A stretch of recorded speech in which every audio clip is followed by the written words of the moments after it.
Welcome to episode 524 of the Barcelona Podcast, brought to you by the Blue Wire Podcast Network. I'm John Hilton, and he's Rafa Aldamuy, and this is El Clasico review. So if you just came from watching my 5 headlines or listening to my 5 headlines, which were recorded before the press conferences, you might not have heard anything from the managers or anything that the teams have said afterwards. So Rafa, most importantly, this is the first thing I want to come out of your mouth.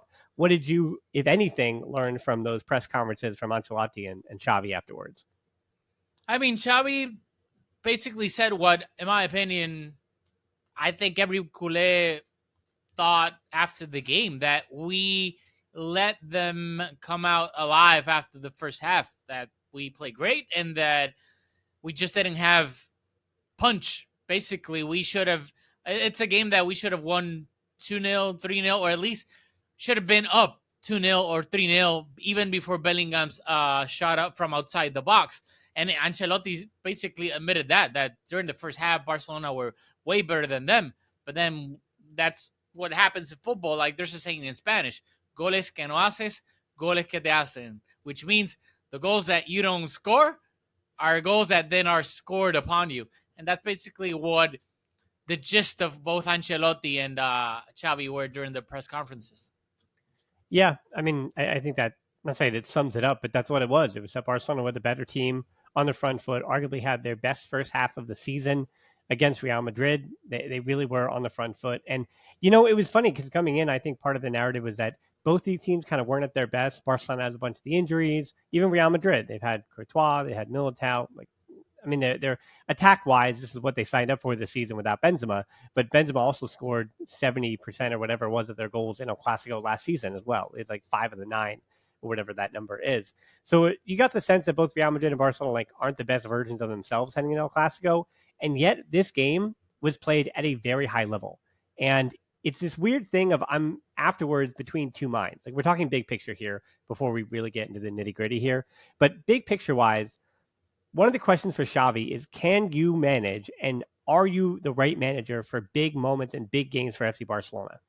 And the weird thing was that the answer is yes and no at the same time. Because in this game, you know, what El Clasico could have been was me watching two teams that are not the elite of Europe, right? Like you watch whoever you want to call the elite of Europe right now, Bayern or Man City, the usual faces, and even arguments for Arsenal or Tottenham or whatever it is. Like whoever you say is the elite of Europe right now, and you watch those games, it's like, okay, this is what an elite team is supposed to look like. And when those two teams meet, that's what that's supposed to look like. And I felt like you were watching two of the very best teams, maybe not on form, but in terms of the highest ceiling that they can play at, right? I think that would be the most diplomatic way to say that. Both teams had over 500 completed passes in this game. Possession was 53-47. And somebody, I wish I could give credit here, but I saw this online. Somebody said that when it comes to elite football, you aren't going to control a whole game. When you're facing an elite team, and Real Madrid is such, when you're facing elite teams, you're never going to control a whole match. And can you win in the moments of momentum? That is what decides how many points you get and what kind of result you get. And Barcelona, as we mentioned, they dominated for 42 of the 45 or 47 minutes in that first half. It was all them all the time. That's all they did. And big picture-wise, it's this weird thing where I come out of it saying, I'm not to neuter it. It's just me being defensive as a Kool-Aid, and people are going to say that the sky is falling.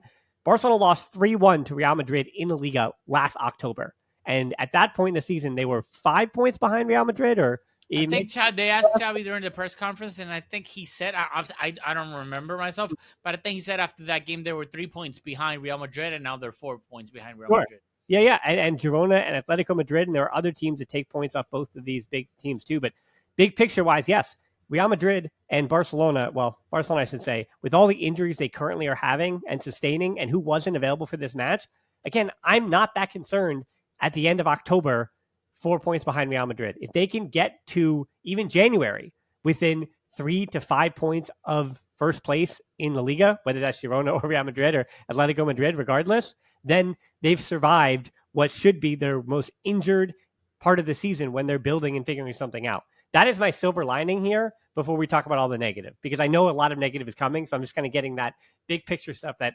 I mean, 3 points lost to Real Madrid was terrible, but it's what I said a week ago against Atletico Club rather.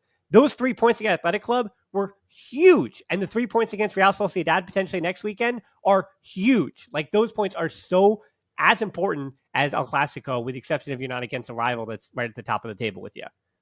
Yeah, I agree. And that I want to make this clear. The same way I and we and everybody, when Barcelona wins a game and we play like trash, we don't control the game, we concede a lot of vacations. We come here, obviously, or you talk about it with someone else, myself on my YouTube channel, and we are autocrítica. I don't know if that's in English, it's like self-critical. I don't know how you say that in English, but basically, when we play like trash, still end up winning, whether it's 1-0, like the game against Porto. That was a horrible game that we didn't even deserve to win. And when we came out, we won the 3 points. We were happy we won them, but we were self-critical and said, hey, we were lucky to come out of Porto do Dragao with those 3 points. So now I want to do the same, but just flip it. Yes, I know this may sound crazy to some people because we just lost to Real Madrid at home. Jude Bellingham, 2 goals, 1 in basically the last minute of the game. But we played an amazing game for almost the entire game, or at least however you want to look at it, glass half full, glass half empty. But the majority of the game, whether that was 60, 65, 70 minutes, however you want to put it, but we played an incredible game. And the same way, we're criticizing Xavi a lot of the times because this team doesn't play well, yada, yada, which I have done that myself. Then when we do play amazing, then we got to give this team props. Xavi, the defense was really freaking good. Íñigo ended up with Christensen, Araujo obviously playing as a right back, and then Balde. I thought the defense was really good for the first, 50, 60 minutes. The midfield with Cancelo dropping down, playing at that hybrid winger, then dropping in the middle, helping out Gavi, Gundogan, and Fermin. I think those 3 played amazing. And I've been pretty critical of Gavi, offensively speaking, that, hey, he needs to give us more with the ball at his feet. And I have no shame in saying that he was amazing today. Gundogan was really good. Fermin De Bruyne. I'm going to start calling him Fermin De Bruyne because he was amazing again. And that's why it's so, like, I'm trying to look at the glass half full, and it does bother me because we should have won that game easily. That game before Bellingham's long shot that I thought Ter Stegen should have done better, we should have been up at least 2-0. So we controlled the game. It wasn't because on my chat, I was live after the game. I read some people, Barcelona had possession, but they didn't do anything with the ball. No, that's lies. We had the ball, and we controlled the game. Every 50-50 ball we were getting back. We were creating chances. After Fermin had an incredible chance to make it 2-0 right after we went up 1-0. So we played great. And that's what I'm saying, that I don't want the result of the game and us being frustrated, we lost against Real Madrid at home, to take away from the fact that the team played great. Yes, we didn't play great for 90 minutes, but I completely agree with you. One, against top-tier teams, it's almost impossible to play perfect for 90 minutes. And on top of that, we also got to remind ourselves all the injuries that we do have. The players that, quote-unquote, came back, they haven't played a single minute after they were injured. And to me, that was the difference in those last 20 minutes. We didn't have the depth in our bench for those 20 minutes to match up with Madrid. What they were bringing in were players that were already match fit. Us, Rafinha, or even Lewandowski and Oriol Romeu, sadly, once again, I know we're going to get into that, and I don't want to be like too harsh on him because he is what he is, but he's shown for the past few weeks that sadly, we're seeing someone that at first we thought, he might be serviceable, but during the past few weeks, he hasn't been serviceable at all. So what we end up doing with him, or how can we improve this season without having any margin whatsoever in the salary cap, I have no idea. So I just want to presence of mind of everyone to know what Xavi had on the bench, because it was either Oriol Romeu or Mike Casado. So, like, I can't blame Xavi for bringing Romeu instead of Mike Casado. It's just, it is what it is, and it's just what we had on our bench. The ugly truth. Yeah, it does sting. And I thought about why it stung, because I'm looking back at El Clasico results right now, and I take myself all the way back, and thankfully I have notes all the way back here, to April of 2016, when Barcelona lost 2-1 at home with Cristiano Ronaldo getting the winner in the 85th minute. Piqué had the early goal that made it 1-0. Benzema gets the 1-1. That was the last time, I'm looking through the results, that I felt like Barcelona were the better team on the day. It did not get any result. The rest of them either ended in a draw in some way, 1-1, 2-2, 0-0, or I thought Real Madrid were the better side. And if Barcelona were the better side, I felt like, again, look at the 4-0 Spanish Super Cup and the 2-1 Super Cup last year. And, anyway, you get the point. Well, those 3-1, whatever the score of that game was. Anyway, even in the results recently, when Barcelona were better, they got the result. And when they weren't, then Real Madrid got the result. But again, you go back to 2016, where I felt like the last time when Barcelona were not as good, also with the exception of that 1-0 in the first leg of the Copa del Rey. But I would argue that defensively, Barcelona played their best game they've ever played in the club's history in that match. And that's just a weird one. I don't want to talk about that one. So you get my point. But when Barcelona are better than Real Madrid, they get the result. And when they're not, they lose the result. And this is why this one stings. Like, this is why this one hurts, because Barcelona, as you said, Fermin Lopez hits the post. Inigo Martinez hits the post. Araujo's shot is saved by Kepa. Araujo is dragged down. This is why I walk the tightrope with VAR. This is why I do it for moments like this. Because I walk that tightrope constantly saying, hey, give the ref, give VAR credit. Here's what I think that they were seeing. Here's what's happened. So that I can have moments like this where I get to say, Ronald Araujo had a play on that ball. Tchouaméni's arm did not allow him to jump. He was brought down. That's a penalty. That is it. That's it. VAR, even if the ref does not call that in live time, because that's fair. A lot of times in the box, more physicality is allowed by the head official. Fine. But VAR, I put this more on VAR than Manzano. Like, people are going to try to connect those two and say, well, Manzano has to call that foul right away or see that or whatever. I did. Well, sure. But to me, this is on VAR. This is why VAR exists for moments like this, because I understand that a head ref is going to allow more physicality, especially with big bodies like Tchouaméni and Araujo. Like, those are some big dogs up there in the penalty box.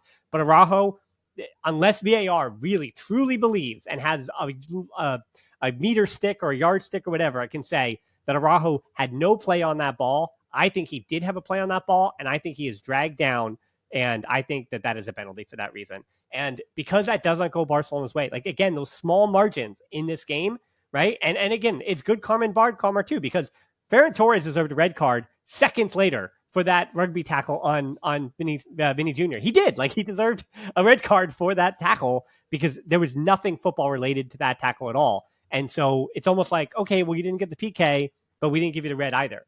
But that's one of those weird things where, like, but if you get the PK, then the tackle for Torres never happens, because then there's no counter coming, right? And it's like, you could go through these hypotheticals and over and over and over about it being a game of moments. And I do feel like, unlike Porto, as you said, in these games of moments is where I say that Barcelona need to improve, sure, but that it's a good thing that Barcelona are playing games of moments. Now, I do want to talk a bit about the more nuanced stuff that I did hit with 5 headlines about the moments that we're talking about. We mentioned Gavi and some of the lessons for Xavi to learn here. I think the Oriol Romeu thing is kind of set in stone now. When you have bigger matches, and De Jong and Pedri coming back will also change this and create new questions. But I think in the interim, before De Jong and Pedri or however long they're out or whatever, you can play Gavi deeper over Oriol Romeu. You can play Gundogan in that, we'll say, double pivot or whatever, because that's another thing about Xavi, as we say here. Xavi got not even his substitutions wrong, but he lost control of that match. And Modric and Real Madrid, particularly Modric coming into that game, and Camavinga coming in for Mendy and coming inside a bit more and overloading the midfield, because that was the difference in the contest. First half, Barcelona's midfield dominated the game. Gundogan gets the goal, the 5th goal scored by a German in Barcelona history. His best first half of the season for Barcelona, easy. Gundogan was awesome. And Gavi was better than Bellingham in the first half. And And I say that as it's not 19 or 20-year-old. It was a best player on Barcelona in the first part of this season, Gavi, against the best player for Real Madrid in the first part of their season, Bellingham. And Gavi was perfect in knowing when to press or press the ball, we'll say, away from Bellingham and kind of hand him off, and when to be his shadow and man mark him and track him. Gavi was so smart. Like, you go back to when players used to do that with Messi, because that makes it hard. Like, when guys, I'm not comparing Bellingham to Messi, but I am in a way that when it was man marking Messi and teams tried that approach, it was a lot about trying to just stay with him and never leave him at all, which allowed Barcelona to have a numerical advantage elsewhere. But Gavi was so good this game about passing him off when he needed to and pressing the ball, but then again, just man marking him and being in his pocket and shadowing him and following him. And I thought Gavi was just excellent. And yes, my man of the match, other than 2 times that Bellingham touched the ball in this game, Gavi was easily the man of the match in this contest. And I think he has more than proven what he said a few days ago, that he could play in a deeper position. And Gundogan as well can help you with your attack and can affect the attack while also playing in a deeper position. So I think Oriol Romeu is now a substitute, because then De Jong is coming back into this starting lineup. And where do you fit Pedri in as well, with Fermin Lopez now more established? And I think, as you mentioned too, with Fermin Lopez outplaying Toni Kroos in the first half. Toni Kroos is outplayed by Fermin Lopez. And when those things are happening, when Fermin Lopez is now not the same, I mean, I know he had that Golazo against Real Madrid in the friendly, but now with Fermin Lopez slotted in as a player you can trust, which you do now, and Gavi and Gundogan being able to play deeper, Oriol Romeu is now a rotation piece. And it's not anything against him. Like, if his long shot goes in and it isn't blocked by Alaba in that second half, some of that narrative is different, but it's not. Like, on that second goal, I don't know what Romeu was doing for the second time this week. Shakhtar Donetsk, that goal was scored because he did not follow his man into the box. And I know Bellingham had momentum, is taller, is a better athlete, is faster, but Romeu did not communicate with Inigo Martinez that once that deflection goes off Modric, Inigo Martinez was in the right spot at the front post. I'm talking about the winner here to clear that ball. And because that deflection happens, he's out of position. The ball falls fortuitously, of course, to Bellingham. There's some luck there, but Romeu, you've got to continue moving with him. Like, his hips were not turned quick enough to follow him into the box. Like, I think he was expecting Inigo Martinez to be in that spot in case Bellingham was, and that deflection throws it all off. But I don't know, for the second time this week, I'm saying, Romeu, how are you not getting into the mixer? How are you not getting into the position to try to cut out that run in behind you? It's second time in a week. Yeah, and what I mean, I know we were talking about Bellingham a little bit, but that's what it just bothers me, because he didn't do absolutely anything throughout the entire game. And to me, I know I'm gonna sound like a bitter culé, but he's basically, like, today he's a glorified Paulinho. Like, he didn't do absolutely anything in midfield. Like you said, Gavi was really good at knowing when to pass him to another teammate, when to press him. And basically, like, Bellingham didn't do anything in the midfield. He couldn't turn. Basically, he wasn't going by anybody. Everything he did was just basically passing it backwards and whatnot. The impact that he had, which we can all agree that going forward, especially, he's really good. So that's why, jokingly, with my friends from Real Madrid, I say that, oh, he's a great forward. Don't get me wrong. He's an amazing forward. But in the midfield, Fermin was better than him. Gavi was better than him. Gundogan was better than him. Like, he didn't do anything. He didn't create anything in the midfield. Yes, he had a long shot that I'm going to say again, I thought Ter Stegen should have done better. And then the last goal. Well, I actually disagree with you a little bit here. I've been watching Jude Bellingham all year, and this kid is a superstar in the moments. Like, he is doing things that Zidane never did. He is doing things that, I mean, you name the Real Madrid legend. Like, 12 goals in 13 games is not a fluke. And I think, to your point, I don't want to take anything away from Bellingham, because I actually kind of disagree on the second thing. I think that ball was moving. Like, that thing was fast, and it was moving.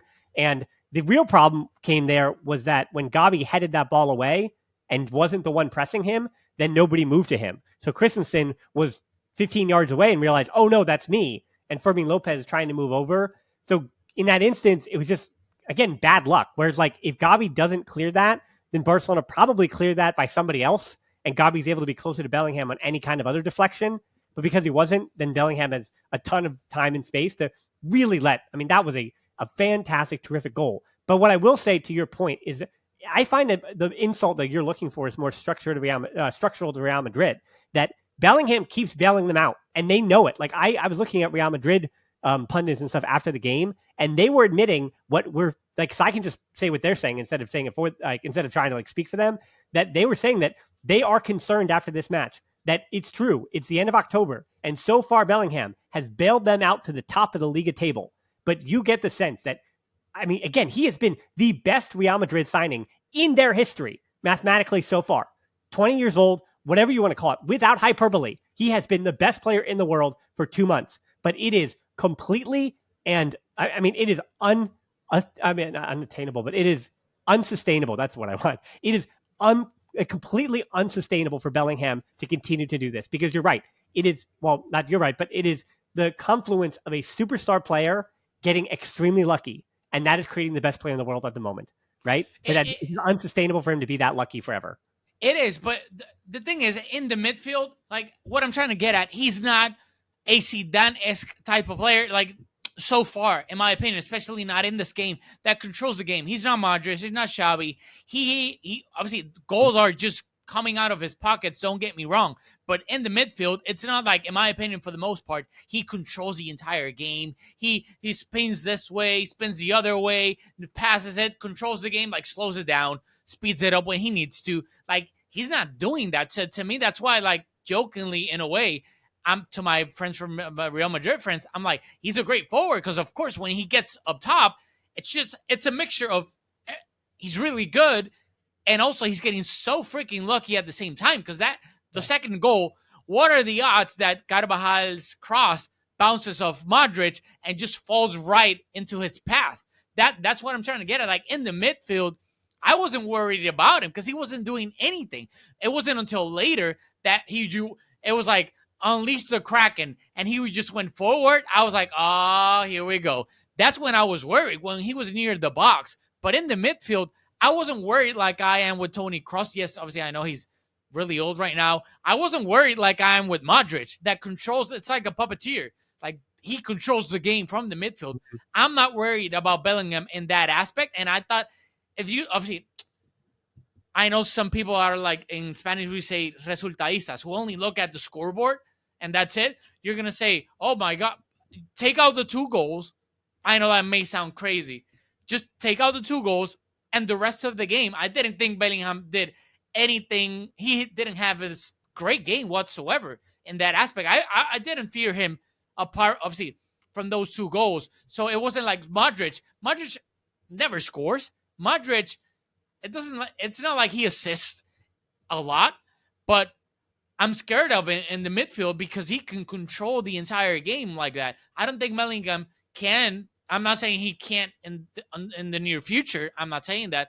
But right now, and I certainly didn't think he did in this game. So I just wanted to get that out of the way. And then about Oriol Romeu, I completely agree. I think he just doesn't have enough quality to be a starter in this team. And when Pedri, especially when Frenkie comes back, I agree with you. I think it's going to be a mixture of using a double pivot-ish of whether it's Frenkie, Gundogan, or Gavi. I think it's going to be a mixture of those 3, depending on who's available, who's fatigue and whatnot. Because I don't think we're going to be seeing a lot of Oriol Romeu as a starter, and we're going to be realistic.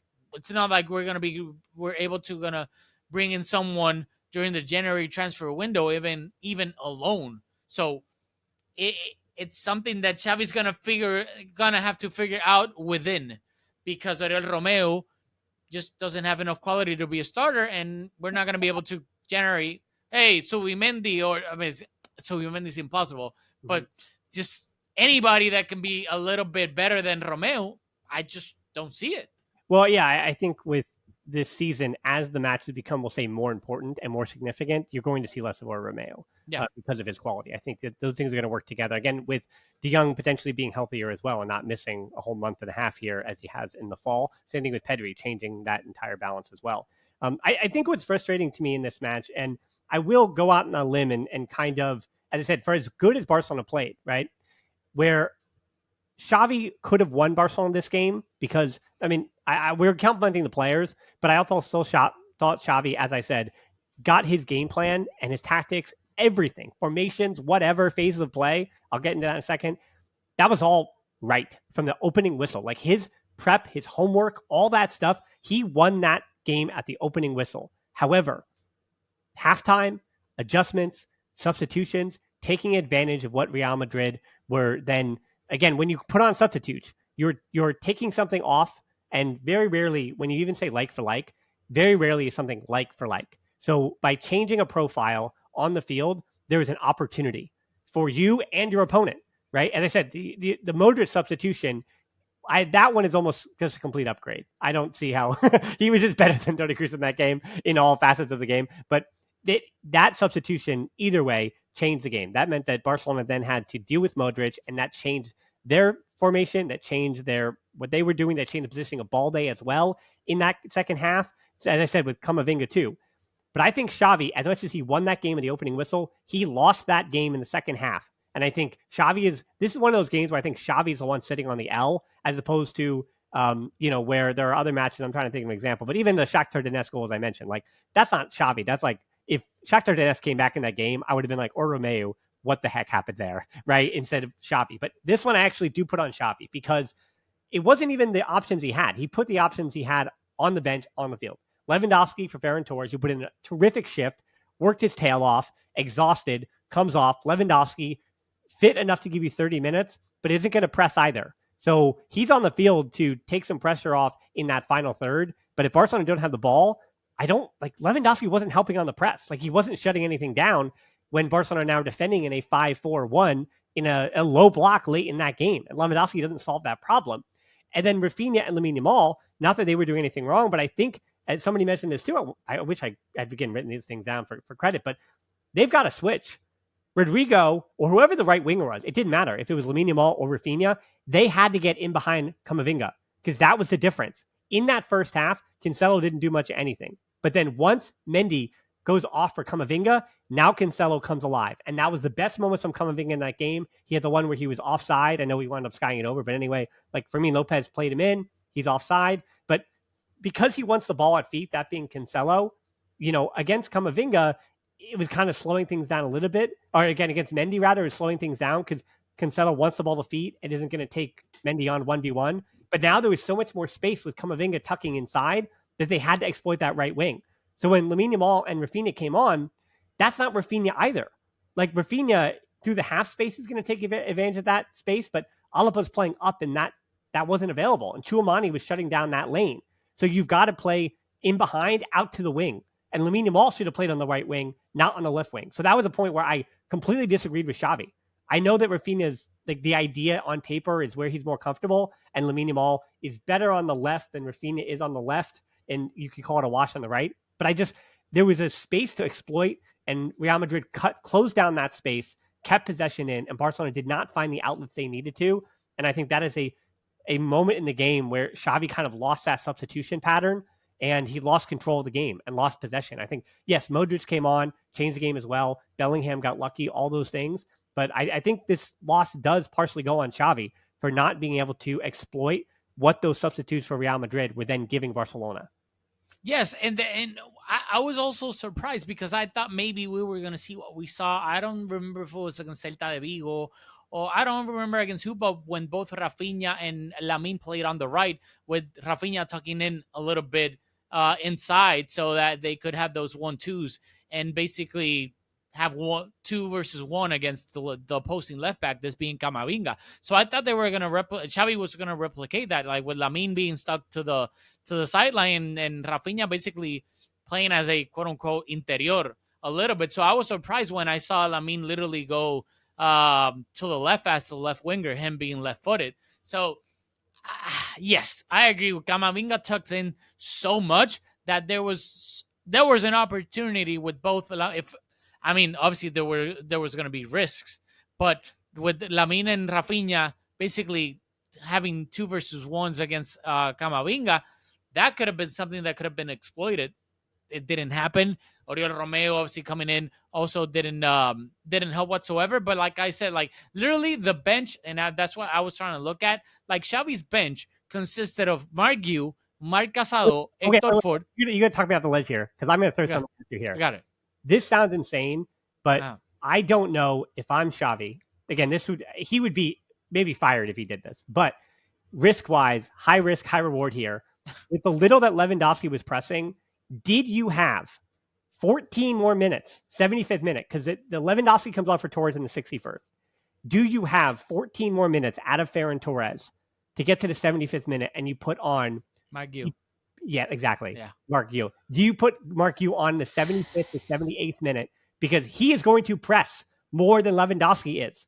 And it's just like, what did that game need? You know what I mean? Like, it didn't need a 17-year-old. It needed experience. I agree. Like 100 times out of 100, I understand the argument that Lewandowski makes a lot more sense than a 17-year-old kid who just showed up. But in terms of what that game needed and the profile that it needed, I don't think it needed Lewandowski. I think it actually needed the kid who was going to press his legs out for 15 minutes.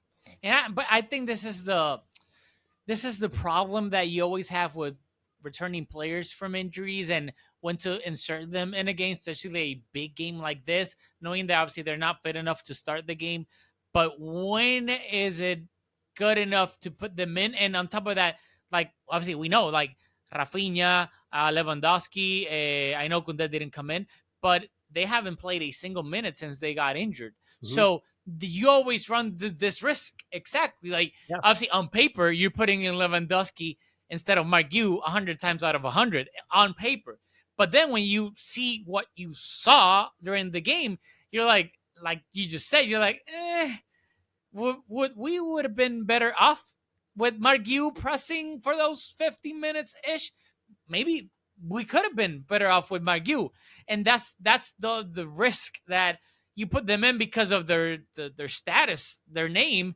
But when they come in, then you quickly realize this is a guy that's 35 and is literally coming back from injury and hasn't played in a month and a half. I don't remember exactly when he got injured. Same with Rafinha. Like, I know there's not much you can play around with, and Rafinha obviously he runs around and gives you he presses and whatnot, but at the same time, his end product, we saw that this is a guy that hasn't played in a very long time, and his crosses and his decision making and whatnot. So I think it's very tough for a manager. Like, I would have been so surprised and basically standing ovation and kudos. If it works, it works, and if it doesn't, it doesn't.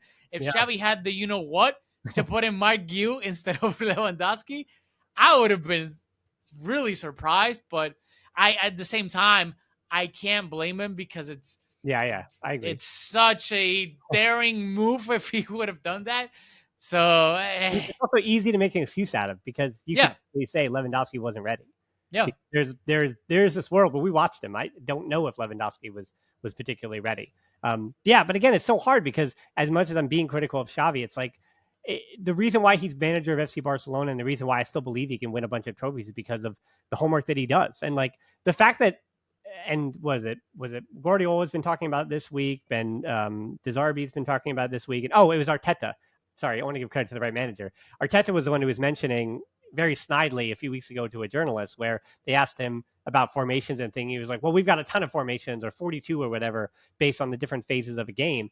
And, when trying to pin down a formation in this game, that's kind of what it was. Like, Xavi knew what he was doing from the opening whistle. A 4-3-3 in attack or a 5-3-2 in defending when it was when Real Madrid got actual control. Like, I don't even know how they were dictating this. Usually it can be a number of passes. It could be a position on the field. And that's where the formation and the where players are in the different phases of the game. And it seemed like they were in that 5-3-2. They settled into a low block when they needed to with Cancelo dropping in. And then in the rare opportunity when they were really in the final third, they would attack in that 3-2-5 and they got forward in the right spots.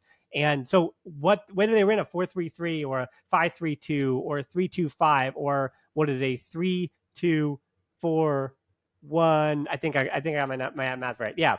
Or a 3-2-4-1, whatever you want to call like the default formation with Cancelo. It just, Xavi had covered all of his bases for 45 minutes. And then Ancelotti was like, okay, they're doing this, so we need to enter these players in the game to do this. I mean, even in possession, I mentioned this on the 5 headlines too. Ancelotti in that first half tried to change something by dropping Valverde deeper to deal with Balde and João Felix on Barca's left wing. But Barcelona, because they were not giving the ball away in dangerous areas in the first half, they were clearing out to the wings. They were doing exactly what they were supposed to do. And then there were tactical fouls wherever they needed to be. Real Madrid had no passages of play through the central channels, right? Like, because I guess Tony Cruz, they were giving him time and space on the ball, which is something antithetical to the ideas of what we have of what you should do with him. But they were doing that, and it was working to good effect. And again, it just like, yeah, it just kills me that Xavi got it so right, and then the game kind of falls apart. And I do wonder, not to make an excuse, but I'll let you make the excuse. If Pedri and De Jong are healthy, does Barcelona win this game? Good question. I don't know, because we, even with the play, basically we played with our B squad. Let's be honest. Like Fermin, like that was starting a Clasico, and he did amazing. But it's Fermin Lopez. Like last year, he was playing where Linares. So we were playing with our B team, especially up top. And one thing that I thought, like Xavi at the start really took advantage of, was like there was that triangle of space, like between Vinicius, left winger, Mendy, left back, and Toni Kroos, who was playing near them. So that space between all of them, I thought Fermin, via Xavi and his tactical approach, took advantage of it perfectly, because they were finding Fermin each and every single time, and Fermin was able to literally turn around, and Toni Kroos couldn't do anything about it. So I thought tactically, like you said, like there's been so many times where we criticize Xavi for not getting it right from the start, and then having to mid-game trying to correct what he didn't get right from the start. And this was the complete opposite. He got it completely right from the start, but then when Ancelotti made his changes, then Xavi couldn't react to that. He couldn't counter Ancelotti's counter. So it was, I don't think, to go into your question, I don't know if just saying if Xavi, if Frenkie or Pedri would have been starting in this game, we would have won. But maybe that would have meant that the players we brought in from our bench would have at least maintained the level. And maybe we would have won because of that. Because instead of bringing Oriol Romeu, you're bringing in, I don't know who was going to get left out. But I think instead of Romeu, you're bringing Frenkie de Jong, and instead of Rafinha or Lamine. Yeah. Oh, you mean as a sub? Yeah. Then yeah, of course, yeah. If that's the scenario, if Pedri and Frenkie were good to go for 30, 50 minutes, and those are the two players coming in, I think we definitely win the game. Yep, because it came to control and ball retention, and Barcelona they lost. They did not have the number of options they needed late in that game to control the game. But yeah, as we said before, like there were so many moments when Barcelona could have won this game. They just keep hitting the post in the last 2 or 3 weeks, like post after post after post, a missed penalty call, as I said, and then a deflection on the winner. And to me, that's the difference in El Clasico, which is, again, a tough pill to swallow. But for those who say the sky is falling, I think you and I have done a pretty good job here with this one. I said I was pretty long. My 5 headlines are like 25, whatever. I still have to work on them, but there's like 25 minutes or whatever. So pretty long there. Added an extra almost 40 minutes here. I think that is enough on an El Clasico that ended in an El Rafa. I'll give you the final word here, but as I said, I don't find the sky is falling, but I do agree that if you're sad, if it ruined your day, it ruined mine too. I agree. Losing El Clasico 2-1 with a winner like that, which is going to go down into every highlight package and every La Liga video or promotional, whatever, you're going to have to see that second goal and that celebration for a long time. And I hope that's enough to motivate this team to go on and come back and win the league after all this, because it is certainly not gone. The trophies are not dead. But yes, this weekend is a bummer. For those watching on YouTube, let's look at the glass half full, because I always like to be that guy. And we have something to look forward to, especially hopefully getting Frenkie and Pedri back soon. And we played a really great game. It's just that sadly, it just didn't go in. We've been hitting the post so many times. Joao Felix, Fermin, and then Real Madrid. I don't want to say we're lucky, but they were to some extent. And it's just, sadly, when you're a fan, you're going to have both backpacks, and when you lose and when you win. And I know it's a long week. There's no midweek games to, like, quote unquote, erase what happened. I know on next Saturday, we're going to have to play Real Sociedad away, a very, very tough game.